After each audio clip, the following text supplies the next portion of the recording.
Welcome to On The Bit. I'm Dave from Dream Thoroughbreds, and with me is Lenny from Bluegrass Bloodstock. How are you, Lenny? Good, Dave. That's good, mate. Not many winners last week, but we came home with Danny the Fox in the last. It got a few of us out of a bit of a bind.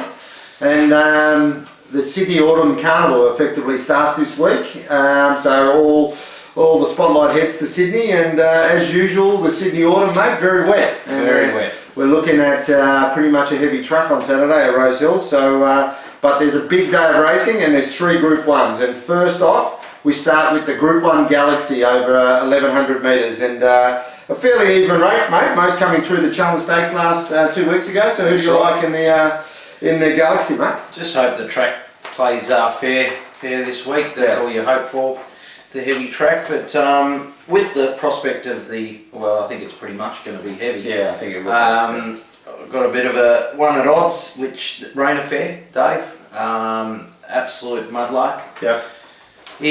His form isn't that bad. He's been leading them up as he normally does, 4 or 5 lengths, and just compounding the last bit on firm surfaces, getting beaten 3 or 4 lengths. Yeah. This horse will find another leg. He's virtually he's unbeaten on the slow. I think he's only ever been beaten once on the heavy when he ran second to Your Song. Yeah.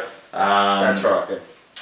He's $12 at the moment, which I think is great each way bet. He'll be leading, even though they're speeding the race. They won't be able to keep with him.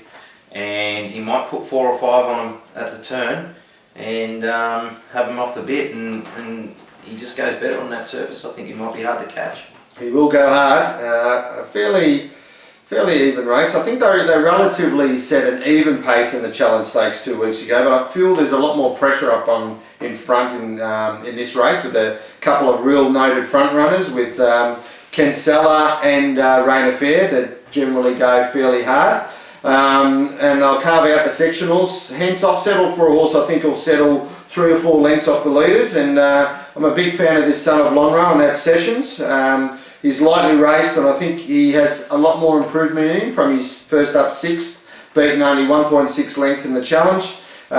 He finished up a close-up 3rd to buffering in the Group 1 Manicato in the spring, so he's right up to winning a Group 1 here. He goes very well second up. He has a good record at the track and distance. He goes down 2.5 kilos in weight for his first up start. He's drawn wide in barrier 13, but I expect that might be a good place to be. With the track being heavy, I think they might be able to come down the outside. So he's handled the softish track. He's never really had a go at the heavy, but at $8 each way, I think it's a nice price in a very even race. So he's on the bit for me.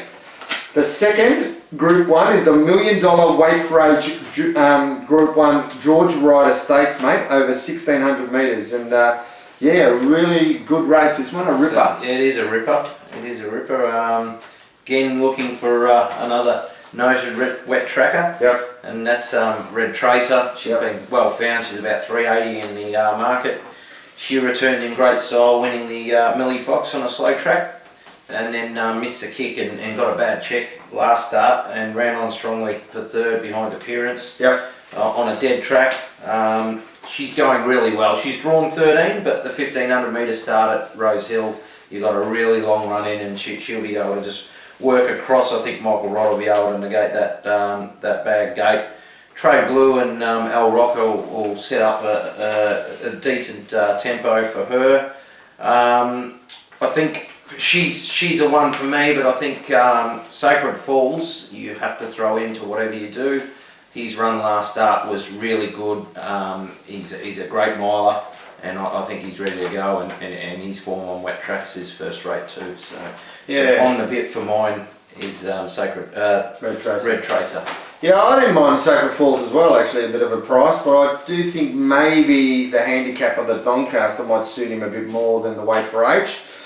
Interesting, Natural Willer's not riding Red Tracer as well, which I thought was quite interesting in this race. So I assume he must have got sacked because of his ride last start. I'm not sure, because he's not on a good horse. I think he's on My Kingdom of Fife or something. For me, I know he was a little bit disappointing last start in the Randwick Guineas, but I'm going to stick with El Rocker in this race. It looked like he should have won last start when he ranged up. But I'm giving him the benefit of the doubt. I just think he, on a hurried preparation last start, he was 1 week into that Randwick Guineas. having to have that run before in the open age race. He's now had 2 weeks to recover and be ready for this race, and I think he'll really run out the 1500 metres of the, sorry, this is 1500 metres this race, not 1600, the 1500 metres. With the 1600 metre run last start, I think he'll be really rock hard fit for this race. So I like the fact that a couple of his main dangers in Red Tracer and the like are drawn on his outside, which I think will allow him to get across from the wide barrier, and I think he'll get a gun run behind the leaders.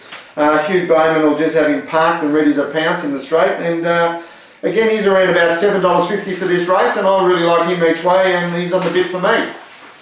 The final Group 1 is the Rosehill Guineas for 3-year-olds over 2,000 metres, mate, and yeah, I really like these set weight 3-year-old races, mate. So who do you like in this one? They're good, but they're no good when half the field haven't been on a wet track, so you're guessing.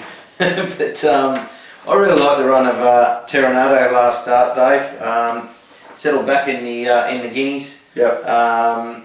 He settled like a horse that really wants further. He settled well in the run, got back, and then had a bit of bad luck at the top of the straight trying to get a run, and got home good. Was only beaten 1.7 lengths.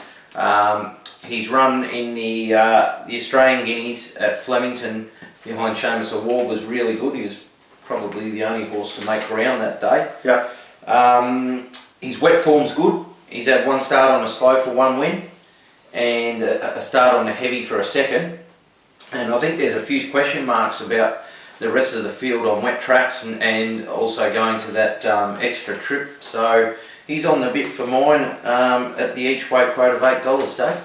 Yeah, well, I was torn between 2 horses in this race, and when I initially did the form, I thought it was going to be a slow track, so I had one on top with the other one very close, but I've reversed it around on a heavy track, and I'm actually going for Terranado as well, mate. I just think he was a big run in that Randwick Guineas 2 weeks ago, over 1600. I think the 2000 is right up his alley. He is going to get back in this race, but I think the 2000 metres suits him better than his rivals. I think the important fact is he has had the experience on the wet track. I think he'll be really suited to the wet track, and he'll really thrive on it. I think he'll be very strong over the last 200 of this race. I think that this is really what he's been waiting for. He's been right behind him at the 1600 metres, and I think he's riding this race up to his ears. He had a flashing light on him last start, $8 fixed. He's on the bit. The other horse that I do like still is, I still think Seamus Award is great value in this race at $7. He's a 2-time Group 1 winner, one being the Cox Plate, drawn barrier 1, so he's likely to get a beautiful run behind the leader in this race. He's had 3 weeks to get over his last run in the Australian Cup. He probably shouldn't have been backed up into that Australian Cup off the back of that Australian Guineas win. He's had the run at the 2000 under his belt, which I really like. I like the second up run at the 2000. I just think he's had a very good preparation going into this race. He'll be rock hard fit. If they only go at a steady pace early, which may affect Terranado, and it's left to be a sprint from the 600, I think Seamus Award is right in this race, and $7 is a crazy price about a horse that's won a Cox Plate. He's a huge chance. I'd actually back both of these horses. I think there's value in this race. Stable news, Lenny. Any stable news for you this week? A bit quieter at the start? Yeah, a bit quieter. A few horses getting broken in now that we've purchased from the sales, and it's starting to get some good reports coming back, which is exciting. We had the next phase now. We had the Magnus and Time Thief fillies begin their breaking in process this week at Lauriston Park, and so far they've been handling it quite well. They'll be there for about 3 weeks in total, getting education on putting saddles on them and headgear, and having someone jump on them, and just learning how to accept the bit in their mouth and things like that. It's a very important part of their life. You know, it sets them up for their racing career. You know, you see horses hang and lug and all that sort of stuff. You know, so the breaking in part of it, you know, mouthing them and all that is very important. It's very important.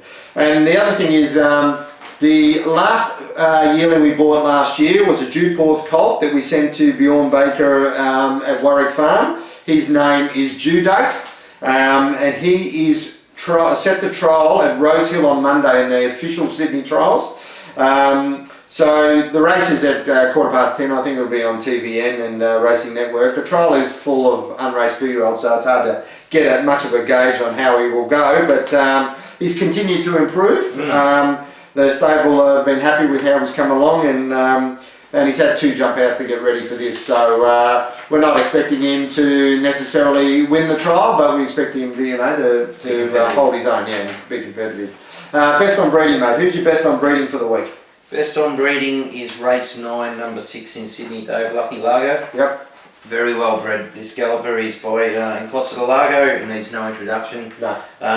Lucky Largo's dam was the Group 1 AJC Oaks winner in Dizelle, who she's by impressive family. She's by Zabil, who's a great sire in his own right and a broodmare sire, and out of the Group 1 winning Blue Diamond Stakes winner in Danelaw.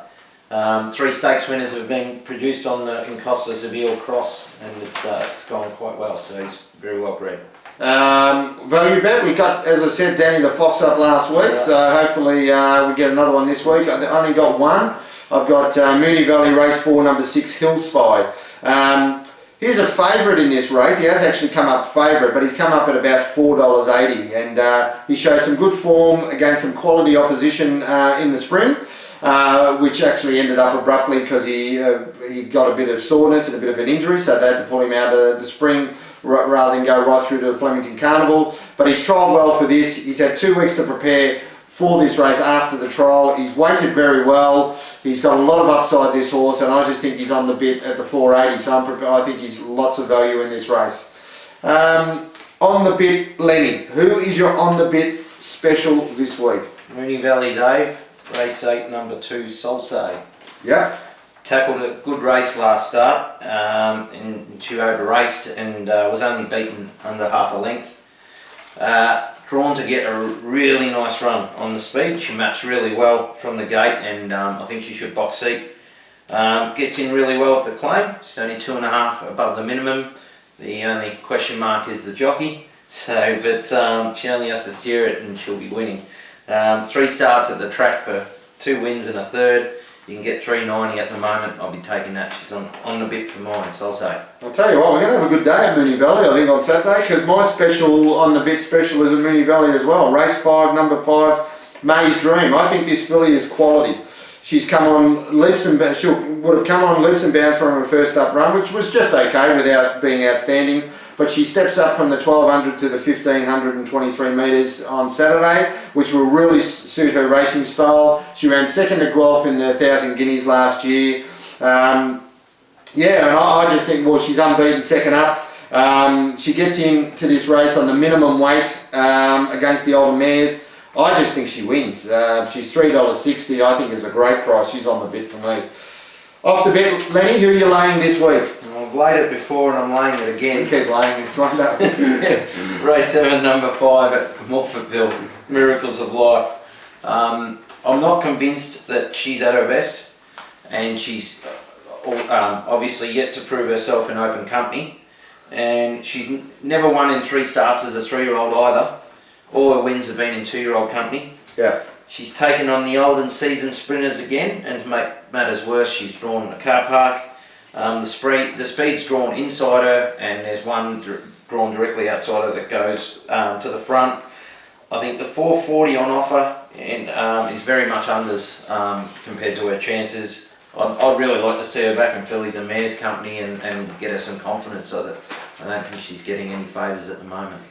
Well, I laid Guelph last week and laid her twice this autumn, and they've ended up retiring her. So we've laid Miracles of Life enough, they might end up retiring her as well. I'm off the bit with Rosehill, race 1, number 2, Janu. He failed on a wet track 2 starts ago, and as we said, Saturday's likely to be a heavy. He goes up 2.5 kilos for his last win, as well as he meets opinion. His stablemate 3 kilos worse. I just thought at the $2.20 he was very short. I think he's off the bit, so I'm going to lay him in the first at Rosehill. So, as we said, most of the spotlights at Sydney this week, but as we've given you a few tips in Moonee Valley, it looks like a nice meeting at Moonee Valley to get some winners. So good luck, and we'll see you next week. See you later. Cheers.